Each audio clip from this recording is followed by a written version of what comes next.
بسم اللہ الرحمن الرحیم۔ محترم ناظرین، السلام علیکم ورحمۃ اللہ وبرکاتہ۔ شیعہ وقف بورڈ کے چیئرمین وسیم رضوی نے 26 آیات کو قرآن مجید سے ریموو کرنے کے لیے عدالت عالیہ میں عرضی داخل کی ہے، اور انہوں نے دلیل یہ دی ہے کہ ان آیات سے دہشت گردی پھیل رہی ہے۔ الحمدللہ بقیہ آیات کو انہوں نے تسلیم کر لیا کہ ان سے امن و امان پھیل رہا ہے، اور دوسری دلیل انہوں نے یہ دی ہے کہ ان آیات سے دینی مدارس کے بچے انتہا پسند بنتے چلے جا رہے ہیں اور متاثر ہوتے چلے جا رہے ہیں۔ حالانکہ ساری دنیا جانتی ہے کہ دینی مدرسوں میں غریب بچے پڑھتے ہیں یا محلوں میں شرارت کرنے والے بچوں کو داخل کیا جاتا ہے اور وہ مدارس سے شریف بن کر باہر آتے ہیں۔ محترم ناظرین، قرآن مجید کے خلاف یہ جو اعتراضات کیے جا رہے ہیں کوئی نئے اعتراض نہیں ہیں۔ سلمان رشدی سے وسیم رضوی تک یا ان سے پہلے بہت سے لوگوں نے یہ قرآن مجید پر اعتراض کیا، ان کے علاوہ اور بھی اعتراض موجود ہیں، لیکن ان 26 آیات کو سمجھنے کے لیے یا اعتراض اور سوال اور جوابات کو سمجھنے کے لیے ہمیں سب سے پہلے ان 26 آیتوں کا خلاصہ سمجھنے کی ضرورت ہے۔ خلاصہ یہ ہے کہ ان میں بعض آیات وہ ہیں جن میں دشمنوں کو قتل کرنے کا حکم دیا گیا ہے، اور بعض آیات وہ ہیں جن میں غیروں سے دوستی کرنے سے منع کیا گیا ہے۔ اب ان آیات کی بنیاد پر معترضین نے یہ اعتراض کرنا شروع کر دیا، اور انہوں نے ان آیات کے سیاق و سباق کو اور ان آیات کے آگے اور پیچھے کو اور اسی طرح ان آیات کے پس منظر کو دیکھا نہیں، اعتراض کرنا شروع کر دیا اور غلط فہمی کا شکار ہو گئے، یا پھر انہوں نے جان بوجھ کر یہ پروپیگنڈا کرنا شروع کیا کہ قرآن نعوذ باللہ دہشت گردی کی تعلیم دے رہا ہے۔ حالانکہ اگر وہ ان آیات پر ذرا ٹھنڈے دل سے غور اور فکر کرتے، تعصب کا آئینہ نکال کر دیکھتے تو معلوم ہوتا اور انہیں اس بات کا احساس ہوتا اور اس بات کا پتہ چلتا کہ اگر ان آیات کو صحیح طور پر سمجھا جاتا اور ان پر صحیح عمل کیا جاتا، جیسا کہ مفسرین نے ان آیات کی تفسیر بیان کی ہے، تو ان آیات کی وجہ ہی سے دہشت گردی ختم ہو جاتی اور دہشت گردی کا صفایا دنیا سے ہو جاتا،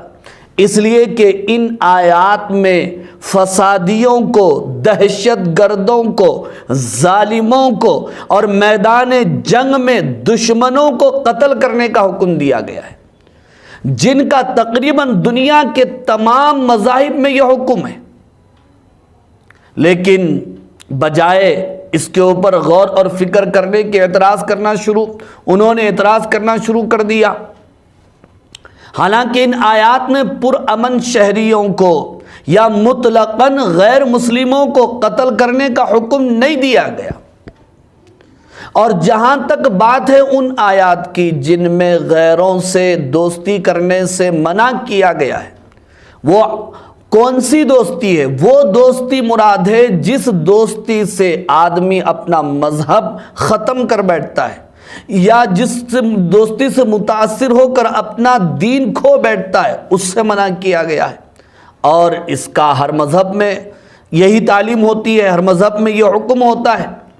اور جہاں تک بات ہے حسن سلوک کی، آپس کی رواداری کی، تعلقات کی، لین دین کی، کاروبار کی، اور ایک دوسرے کی غمخواری کی، ایک دوسرے کی ہمدردی کی،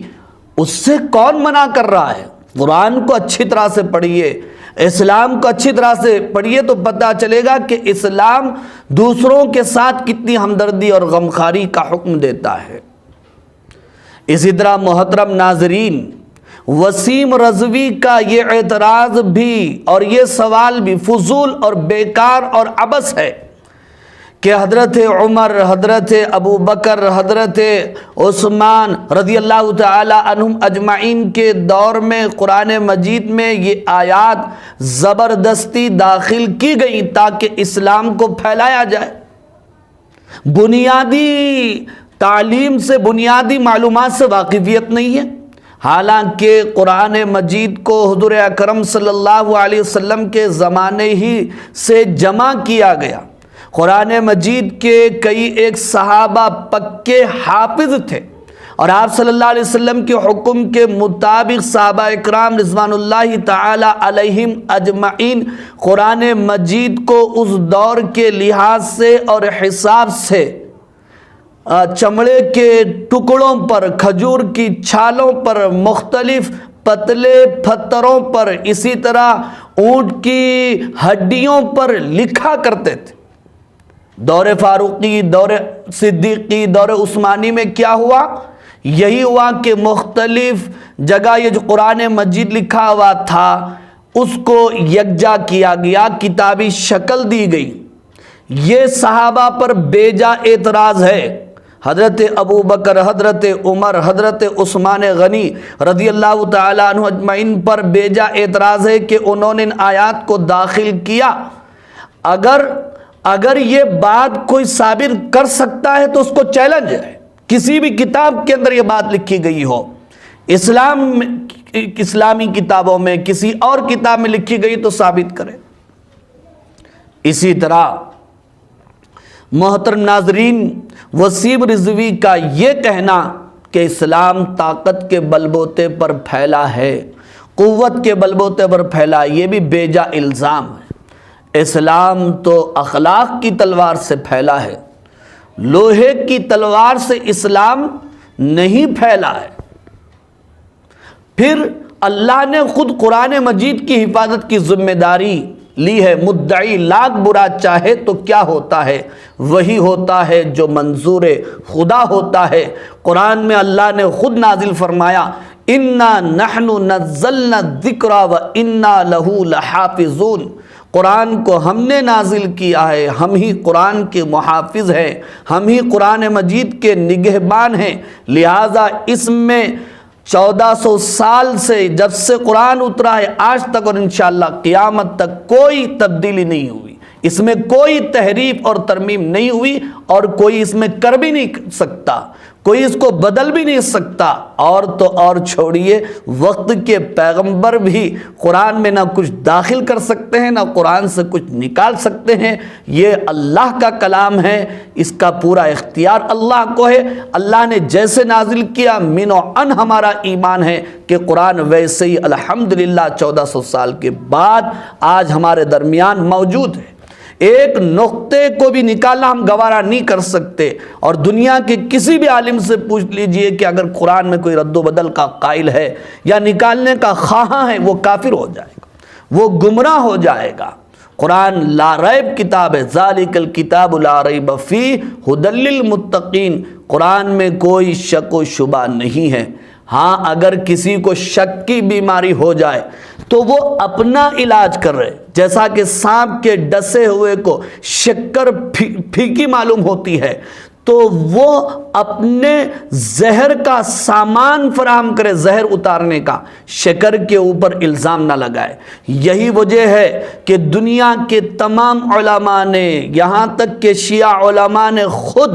وسیم رضوی کے اس بیان کی شدید مذمت کی ہے اور شدید رد عمل جو ہے ظاہر کیا ہے، اور کہا ہے کہ یہ بکواس ہے، یہ دیوالیہ پن ہے۔ شیعہ علماء نے یہاں تک کہہ دیا کہ وسیم رضوی جو ہے فتنہ اور فساد جو ہے پھیلا رہا ہے۔ بہرحال محترم ناظرین، اس وقت مجھے مخالفین کو بھی پیغام دینا ہے اور مسلمانوں کو بھی پیغام دینا ہے۔ مخالفین کو یہ پیغام دینا ہے کہ قرآن اللہ کا کتاب ہے،